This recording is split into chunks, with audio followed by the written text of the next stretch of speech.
cuisine is not unknown to the world palate. What makes Thai food so different from other cuisines is its use of various flavors. One of the best things about Thai cuisine is that it is relatively healthy and contains a big variety of herbs. It can be adjusted to accommodate vegan and vegetarian diets, which have become more and more popular all around the world. Almost every Thai dish includes vegetables, herbs, meat, seafood, and sauces that are always fresh and flavorful. Meanwhile, the Nepali cuisine, enriched with its rich cultural diversity and variety, is unique in its own way.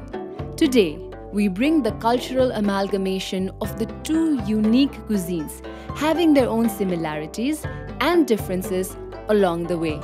And I believe you will all agree that the best way to learn about two countries is through their food. Let's all go on this culinary journey to explore the culture and lifestyle of Thailand and Nepal in this special Thai Festival in Nepal 2021.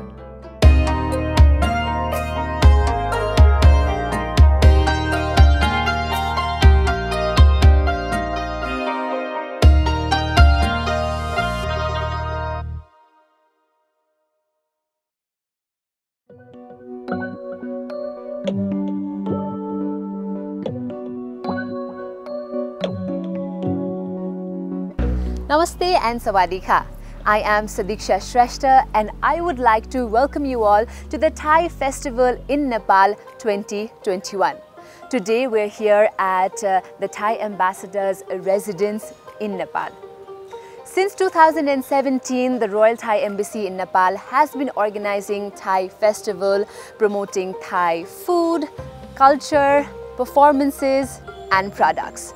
But today, this year, it's something special, something different. We are going through a culinary exchange between the two countries, Thailand and Nepal. And let me tell you, it is going to be delicious. Each country has something special and unique in its culinary culture. When we talk about Nepal, our food is highly influenced by the geographical diversity found, namely Himalaya, Hilly and Tarai region. Nevertheless, the staple Nepali food, dal bhat tarkari, is eaten throughout the country with lots of love. We also do believe that Nepali food is yet to make its mark in the global arena. On the other hand, Thai cuisine is known and loved all over the world. In Nepal as well, the number of Thai restaurants are increasing. However, the authentic taste and flavor and cooking style of Thai food is still quite not there. That's why we are bringing the authentic taste and cooking style of Thai food today here through Thai Festival in Nepal 2021. And on the table, we will have Nepali cuisine and Thai cuisine so that the bond between these two countries become stronger.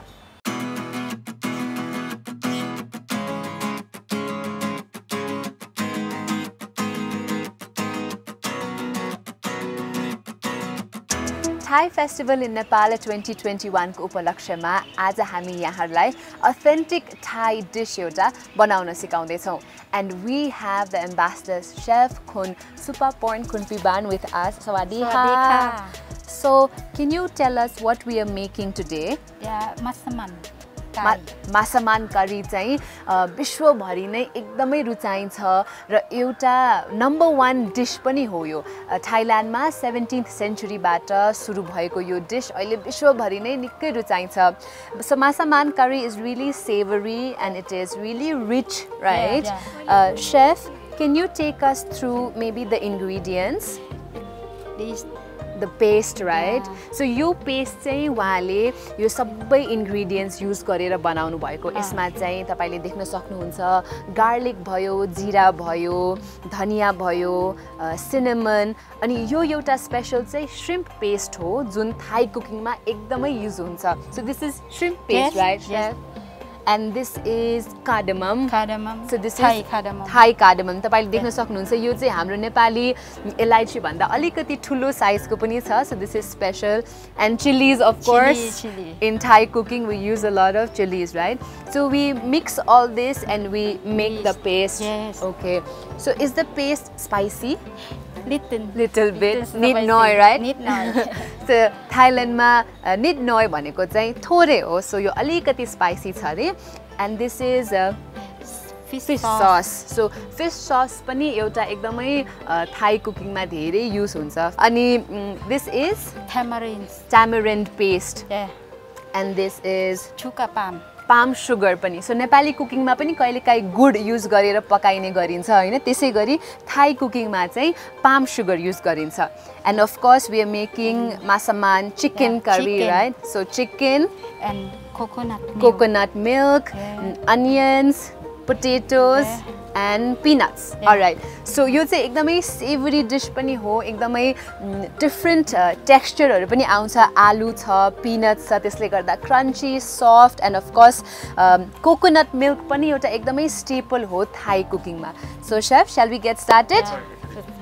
So first we put coconut milk. Nit noi.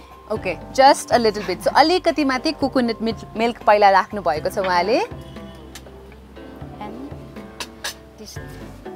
And then यसलाई थोरै पकाउँदै हुनुहुन्छ उहाँले, so that it reduces, right? Yeah.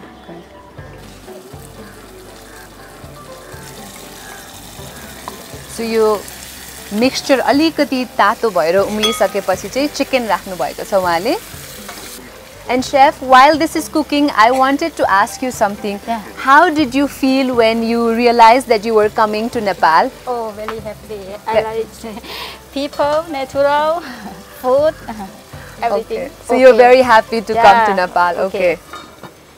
สวัสดีค่ะดิฉันชื่อนางสาวสุภพรขุนพิบาลตอนนี้ทำงานตำแหน่งแม่ครัวอยู่ที่ทำเนียบท่านทูตไทยประจำประเทศเนปาลค่ะดิฉันทำงานที่ทำเนียบท่านทูตไทยประจำประเทศต่างๆมาประมาณ7 ปีแล้วค่ะและวันนี้ดิฉันได้ทำมัสมั่นโชว์มีความรู้สึกภูมิใจและดีใจมากค่ะ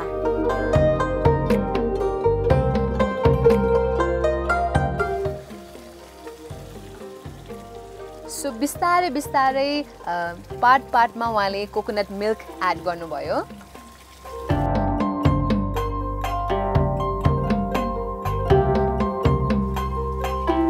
अनि उहाँले अब अलिकति high hit गरेर छोपेर पकाउँदै हुनुहुन्छ.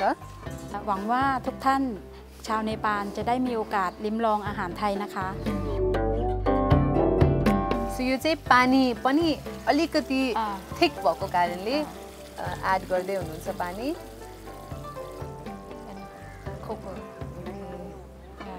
So while the masaman curry is bubbling, boiling and getting ready, I'll also be talking to the Nepali chef.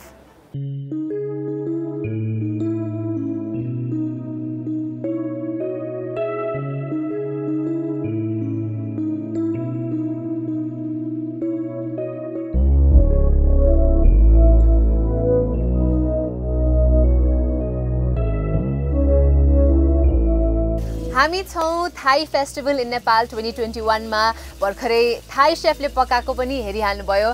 अब हामीसँग नेपाली शेफ युवराज पोखरेल हुनुहुन्छ जसले यो इन्डस्ट्रीमा धेरै वर्ष बिताइसक्नु भयो. अहिले 5 तारे होटल सोल्टीको एक्जिक्युटिभ शेफ भएर पनि काम गरिराख्नु भएको छ. शेफ नमस्ते, स्वागत छ यहाँलाई. नमस्ते. सो यति धेरै सामानहरु सामग्रीहरु हामीले देखिरहेका छौं. आज के पाक्दै छ त?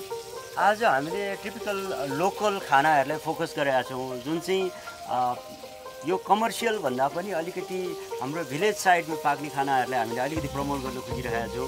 धेरै सजिलो पनि छ र इन्ग्रेडियन्ट्सहरु त्यत्रो नपाइने कुराहरु पनि छैन. हाम्रो लोकल कुराहरूलाई हामीले अर्गनाइज गरेका छौं. सो नेपाली लोकल नेपाली खाना नै भयो. सो मैले गुन्द्रुक पनि देखिरहेको छु, बास्ना आइराको छ.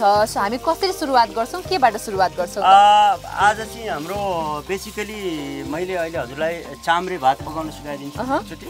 त्यसपछि गुन्द्रुकको अचार, त्यसपछि यो राई कम्युनिटीमा एकदमै फेमस छ यो फाक्सा, यो पोर्कबाट बनाउने परिकार एउटा. त्यो चाहिँ अब फ्राई गरेर विभिन्न परिकारहरूले बनाउनुहुन्छ. मैले आज चाहिँ त्यसलाई ग्रिल गरेर बनाएको छु. सो फर्स्टमा के गर्छ, हामी भात पकाउँछौं. त्यसो भए चाम्रे भात भन्नुभएको हजुरले. त्यसपछि अनि हामी क्वाटीको रस पनि गर्छौं. ओके. सो धेरै इन्ग्रेडियन्ट्स, धेरै आइटमहरु छ. चाम्रे भात भयो, क्वाटीको रस, यो त नेवार कम्युनिटीमा धेरै पपुलर पनि छ. मैले पनि खाँदै हुर्केको डिश भयो त्यो. त्यसपछि हाम्रो राईहरूको यो चाहिँ राईहरूको फाक्सा चाहिँ जुन पोर्कबाट बनाउने उहाँले फ्राई गरेर बनाउनुहुन्छ, म्यारिनेसन गर्ने लोकल स्पाइसेसहरूलाई पाउन्डिङ गरेर यो चाहिँ आज चाहिँ मैले ग्रिल गरेर दिनेछु। सो सबै प्रोसेस हामी हेर्छौँ, सुरु गरौँ न त। नमस्ते, म Yuvraj Pokharel, executive chef Soaltee Crowne plaza.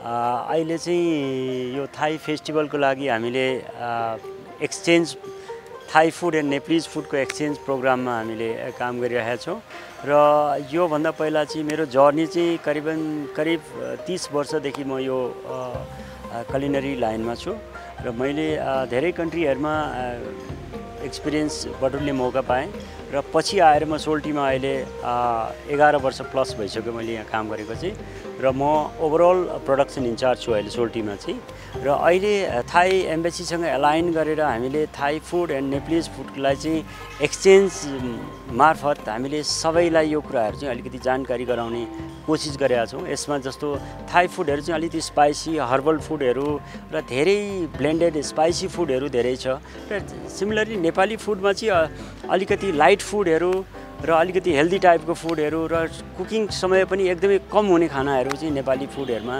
प्राय पाइन्छ र त्यसलाई पनि हामीले कमर्सियल हिसाबमा कसरी लान सकिन्छ त्यो खानाहरूलाई चाहिँ हामीले सुरु गर्नेछौँ। अब यो खानाहरू दुई देशको कल्चर फुड ब्लेन्डेड भएर आएका कुराहरूलाई चाहिँ हामीले खाना मार्फत हामीले देखाउने कोसिस गर्दैछौँ।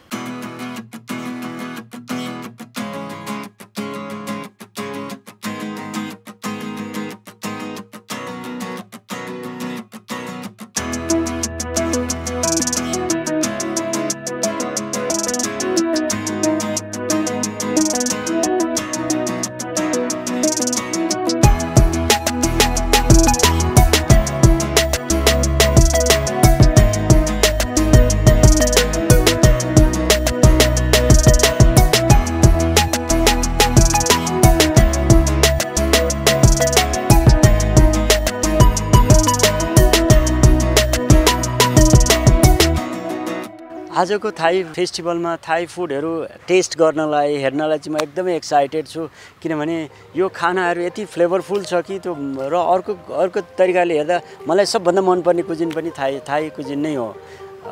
आफ्नो त छँदैछ, त्यसपछि चाहिँ थाई कुजिनलाई नै म प्रायोरिटीमा राखेको छु र म यसको फ्यान पनि हो र म यसमा कुकिङमा पनि इन्जोय गर्छु थाई फुडमा।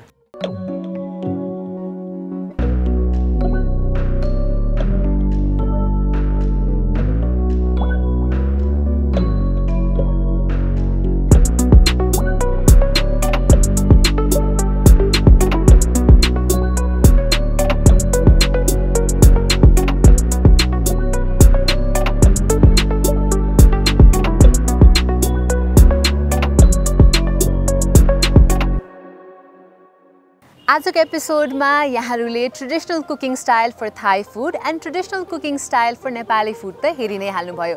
हाम्रो थाई सेफले हाम्रो लागि मासामान करी बनाएर देखाउनु भयो भने नेपाली सेफले ट्रेडिसनल नेपाली फुड एउटा नेपाली प्ल्याटर तयार पारेर देखाउनु भयो। I am really excited to try these food र थाई फेस्टिभल इन नेपाल 2021 को मुख्य उद्देश्य पनि यही नै थियो, to unite these two countries and to make their bond stronger through food। किनभने food has no language, so त्यही हिसाबले पनि I am really eagerly waiting for my food to arrive now. I am really excited to try the food that our chefs have prepared for us. Namaste. Wow. So तपाईहरु पनि बस्नुस् न. Yeah, definitely. Please. And maybe we can exchange and try each other's food. This looks really delicious and it smells so good. Kasto colorful हजुर. मासामान curry अगाडि देखिराख्नु भएको छ तपाईले. Smell आइराछ. तपाईले ट्राई गर्नु भएको छ शेफ पहिला? डेफिनेटली धेरै चोटी मैले यो बनाएको पनि छु, ट्राई गरेको छु. वन अफ द बेस्ट मेरो करीजहरुमा थाई फुड चाहिँ. अनि थाई फुड र नेपाली खाना बीच सिमिलरिटी डिफरेन्सेस के पाउनु भएको छ? धेरै डिफरेन्स छ, धेरै डिफरेन्स छ. हाम्रो मोर ओभर इन्ग्रेडिएन्ट्सहरु चाहिँ लिमिटेड इन्ग्रेडिएन्ट्सहरुबाट हामीले गरेका हुन्छ. लाइट खानाहरु छ हाम्रो. हजुर, यहाँ चाहिँ थाई खाना चाहिँ अलिकति हेभी, त्यसमा चाहिँ करी, त्यसपछि यो लेमन चिल्लीजहरु धेरै, चिल्ली, त्यसपछि गलंगल, धेरै कुराहरु त्यहाँ काफेर ल्याम्प, त्यो सबै कुराहरु पाउन्डेड गरेर उहाँहरुले त्यो पेस्ट बनाउनु भएको छ. त्यो पेस्ट युज गरेर एकदम फ्लेभरफुल हुन्छ। So chef knows a lot about Thai food, na? Chef, how tempting does this look? Yeah, food look beautiful. Very beautiful. Taste. You want to taste it already, right? So it's very mouth-watering. यहाँ बस्दा नै खाऊ खाऊ लागिसक्यो। आज हामीले यो event गरेको यो एपिसोड गरेर तपाईहरुमाझ यो शो बनाएको मुख्य उद्देश्य पनि यी दुई कल्चरहरु बीचको इन्टर्याक्सन कनेक्सन होस् भनेर हो। So I think it's finally now time to taste each other's food. So chef, maybe I'll exchange this onto here and this onto here. So curry चाहिँ jasmine rice सँग अगाडि Thank you very much. Thank you. अघिदेखि कहिले खाऊ भइरहेको थियो मलाई। Finally मैले ट्राई गर्न पाउँदै छु। गुन्द्रुक पनि यस्तो ट्याङ्गी होला जस्तो यस्तो मिठो होला जस्तो छ। It's going to be a mix of Thai and Nepali food in one plate. Yes, that's tomato. So, shall we dig in?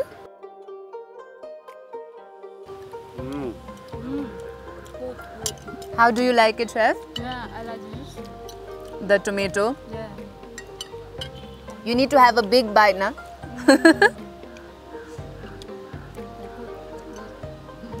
This same Thai rice khao mok Thai. Oh, so this is similar to a Thai dish. हजुरलाई चाहिँ कस्तो लाग्यो यो? एकदम फ्लेभरफुल छ। यसमा हजुरले sweetness पनि पाउनुहुन्छ। जागरी हालेर उहाँले स्वीटनेसलाई हो पाम सुगर युज गर्नु भएको थियो। पाम सुगर, ग्राउन्डनट मिल्क, यो पोटेटोको स्टार्चले यसलाई चाहिँ रिचनेस दिन्छ हैन? Very good. Excellent.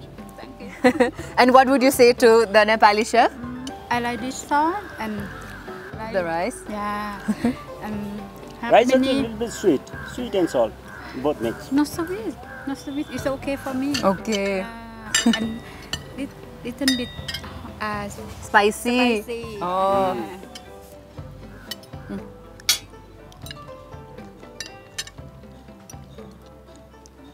Masaman curry मैले अघि पनि भनिसके is renowned all over the world. It's rich, it's very savory, it's very flavorful. र करीहरुको कुराकानी गर्नु पर्दाखेरि चाहिँ नेपाली डिश धेरैमा हामीले कोकोनट मिल्क युज गर्दैनौं। त्यसै कारणले पनि यो करी चाहिँ हामीले रेगुलरली खाइराख्ने करीहरु भन्दा अलिकति भिन्न पनि छ। तर of course it is made with lots of love like any other Nepali food. So I think that is the similarity right there. यो सँगसँगै आजको एपिसोड चाहिँ यही समाप्त हुन्छ।